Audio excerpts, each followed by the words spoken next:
can. All right, so many office workers find themselves sitting. We've seen all sorts of things like standing desks, walk around, all sorts of things. What are you seeing at the moment? I am seeing that people are struggling. So something like 1 in 4 Australians are spending more than 8 hours a day sitting. Wow. And I think we're a bit stuck with what to do. So some suggestions I would make is to think small, think micro rather than macro. So rather than going, I need to go out for a 45-minute walk, or I need to hit the gym for an hour, just think little bits. So think of 2 15-minute walks in the morning and maybe a couple in the afternoon, or just getting up and having a bit of stretch throughout your day. Or if you're lucky enough to maybe have a corporate gym, just instead of saying I'm going to go there for the full lunch hour, just go and do 2 squat warm-ups and then smash your legs on squats. Just do 1 exercise, but do it well. So thinking about quality more than quantity. Yeah. And a little bit is a lot better than nothing at all. So if you kind of have the option of that 8-hour sit-down job, and you've got the 1-hour walk that you plan to do at the end of the day, which can be really weather dependent, compared to something like getting up regularly and going for a short walk, just getting up, which would you kind of suggest? I think I'd suggest the latter. You know, consistency is always king or queen.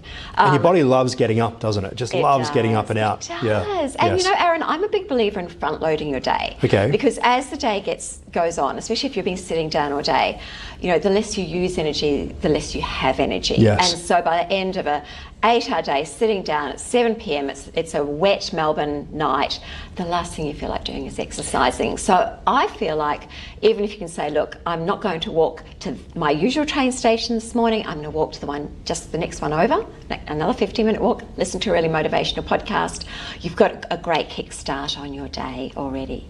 I always love a meeting which is an active walking meeting. Yes. So instead of sitting down around a table discussing problems, actually going for a walk. Yes. And it's so good for the brain as well, isn't it? 100%. And you know, if you've got teenagers and you go for a drive with a teenager, or better still, a walk with a teenager, there's something magical about not necessarily looking at somebody as you're brainstorming. You can be a little bit more open.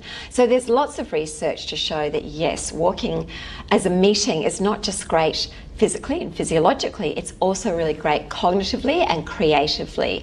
And even more amazingly, when we exercise with people, we like people more. That's interesting. Isn't that interesting? Yeah, so we talk about cardio and walking, but what about strength? The importance of strength. Well, look, strength is what everyone is talking about, strength training at the moment, because our muscles, obviously they have a huge role in musculoskeletal strength. So if you're sitting down all day, this is one of the issues that you can end up with lower back pain, you know, hip issues, etc., from being slumped over your desk all day. So we want to have that muscular strength for postural reasons, but also, you know, muscle is an endocrine organ, so it also helps with hormones.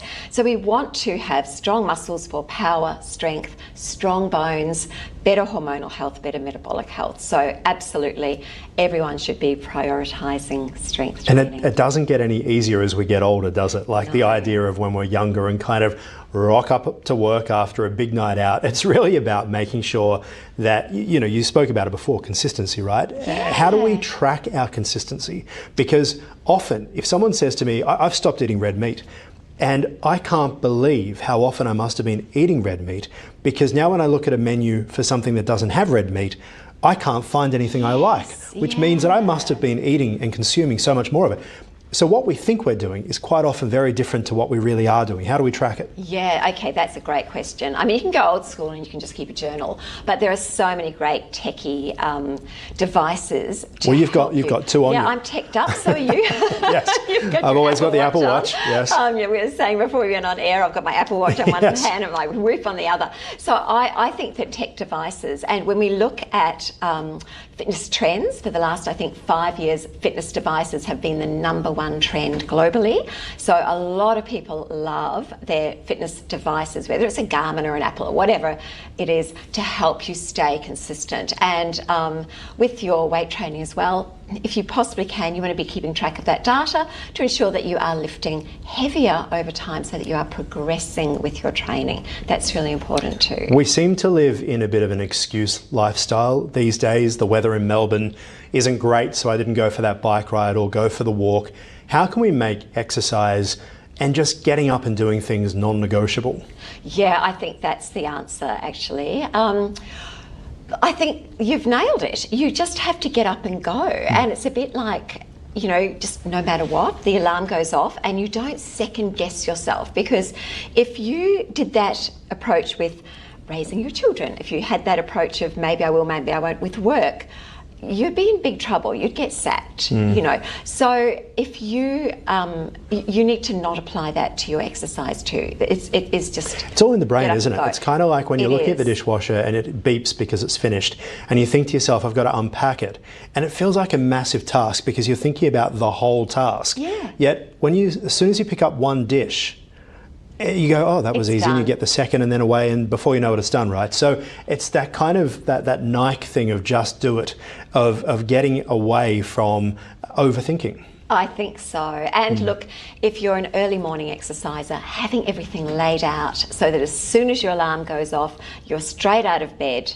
particularly if you've got a partner who you don't want to disrupt too much, straight out of bed, grab your gear that you've put out the night before and just go. You're in the bathroom, quickly get changed and you're off, and you don't have time to really process the do I or do I not want to do this. Because at the end of the day, for all of us, if the choice is between getting out on a cold morning, getting out of a car, driving to the studio, or going for a run around the block or whatever, versus lying in a nice cozy warm bed, of course the cozy warm bed always wins. So you've got to just focus on the long term.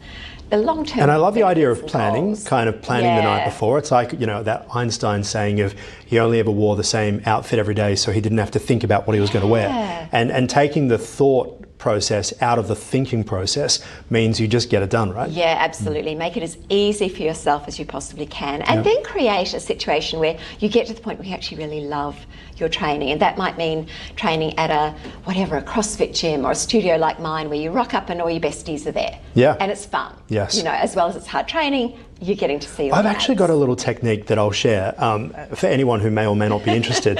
I actually put it into my calendar right through the day. So get up now. So I don't necessarily rely on a watch per se, which can annoy you, but to actually have it scheduled in as if it is an appointment that you have to do, I found to be really helpful. But anyway. I think that's a really good technique. And the number of times, Aaron, where I've had clients who have very high-flying jobs, they take 6 months away from the gym because they've just overloaded with work, and they come back in 6 months' time and say, I have fallen in a complete hole. I wish I had prioritised myself because my mental health is down, physical health is down. So I think that what you're doing, making an appointment with yourself, is a recipe for success. Nikki Ellis, appreciate your time here at Ticker. Thank you.